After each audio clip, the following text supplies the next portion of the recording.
There's some basic things you can do to your bike to make it safe and enjoyable to ride. Namely, making sure that the brakes are working properly, inspecting all the way around, make sure the brake levers are fastened to the bars properly, they shouldn't be loose. Make sure the brakes calipers themselves are attached to the frame securely. No loose nuts and bolts, that the calipers don't flop around. Make sure that the cables are lubed properly, there's no friction involved. Make sure there's no frayed wires. If you use some lubricant, we use a Triflon, it's Teflon bead solution that works on other parts of the bike equally well. You can shoot it in the end of the cable housing on both ends and work it through, making sure that you get good penetration on that. You want to make sure that the rims don't strike the brake shoes, but they should be set close enough to where you have good leverage on it to stop. You don't want it to be too loose. You want to make sure the brake shoes are attached properly, they're not loose, and they should follow the angle of the rim, not striking on the tire. It's critical. If it rubs on the tire, you end up with it cutting the tire wall out. Safety first in this case. Make sure you can stop. Next, I would say, as far as importance, is being able to get there. Get your drivetrain, in other words the crank, the derailleurs, and the chain, in good order. Make sure that the chain is clean, a nice lightly lubed, not too heavy a grease. Once again, we use the Teflon solution. Spray a little bit on, and then wipe it off with a clean towel, making sure that you get all the excess off, because it will only pick up dirt and cause more problems. Same goes for the derailleurs. The derailleurs, the unit which shifts back and forth, should be cleaned to keep it from interfering with the stops, so that it won't overshift or undershift or stick in between, so it causes you to miss a shift in a critical situation. You want to make sure that it's cleaned thoroughly without taking it to the car wash and hosing it off. We use a stiff brush. You can buy these at auto supply stores, and just poke the dirt out of it. Toothbrush works the same, and a rag, and get all the excess off. Next on the list would be making sure the bars and the stem are properly locked down. No loose bars. The stem doesn't pivot when you lean on the wheel. It's nice to not have it come off in your hands while you're riding. Things that I look for when I'm checking a bike to make sure it's safe is the seat is locked on properly, adjusted properly to where you're not going to slide off it. The seat post is at a proper position, and it's raised comfortably for the rider, but it also shouldn't be overextended to the point where it would fall off or break off because it's too far out of the frame. Things that you might want to look for, spoke tension. This is an area where a lot of people don't have a great deal of expertise.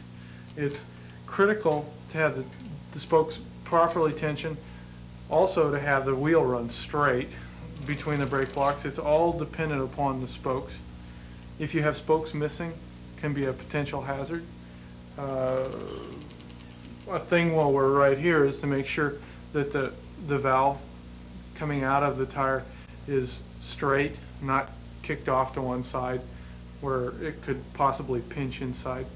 You should check the tire pressure. Tire pressure is usually on the sidewall clearly marked. Sometimes it's on the sidewall not very plainly marked. This tire is a 100 psi tire. It should be kept at 100 psi. It will roll much more freely.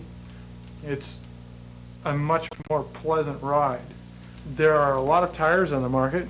I have several here. We've got this, which would be considered an 1.125" diameter tire, which tells you the profile of the tire. This is a 1-inch tire. This is the narrowest tire on the market. It rolls a little nicer. It's a little more flashy as far as appearance. It's very narrow, very aerodynamic. This one has a little bit more air between you and the road. It's nicer for a less experienced rider. Then the more common, the heavier bikes would be the 1.25" tire. This has more rubber, and it might be more suited to a lot of people's riding style over the chuck holes and the dings and dents in the road. All of them run the same pressure. You can get a low pressure tire and cut the performance of your bike severely. Coming down to some of the more basic things you might want to take along with you when you ride, maybe a water bottle.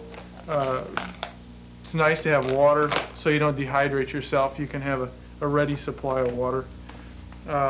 Pump in case of a flat. This one fits the frame, so there are no extra clips or hooks that will catch on your clothing. You also will require a patch kit of some sort. I always take a patch kit wherever I go, and a pump. Tire irons, pry the tire off. On some of the higher pressure tires, they're pretty snug fitting, and it's nice having the tire irons to get it off so you don't pinch the tube taking it off. I carry a spare tube also. Tube is a good idea in case you really cut the tire. Most of the time you can fix the tire to where it will hold enough pressure to get home unless you really destroy it. I would never really carry a spare tire unless I were going for extended trip where you're not likely to run into a bike store. Things that you might want to take for comfort purposes. Gloves. This has a padded area to take some of the pressure off the palm of your hands. It also has a macrame back, so you have breathability. It's a nice leather glove, and they're easy to work with.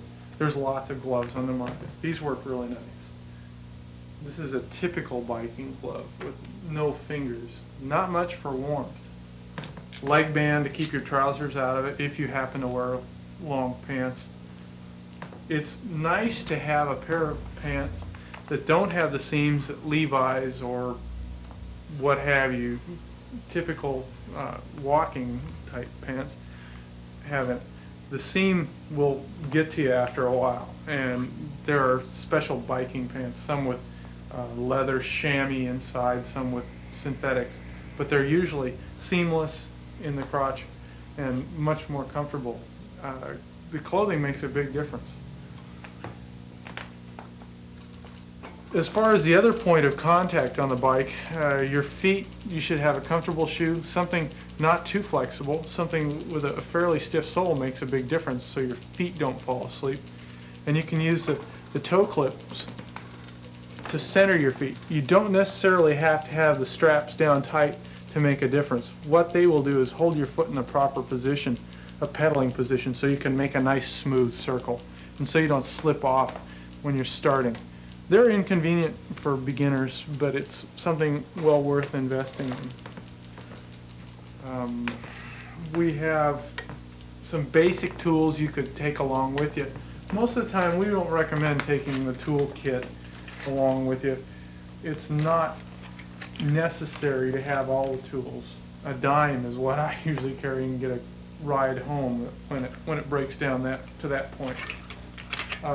Thing that I might suggest taking with you as far as tools: Allen wrenches, the hex key. Know which ones fit on your bike. They fit the stem, the seat post, little miscellaneous points on the bike. If you have a small screwdriver, a Swiss Army knife works really nice. Will be easy to make quickie adjustments on the bike when you're out riding.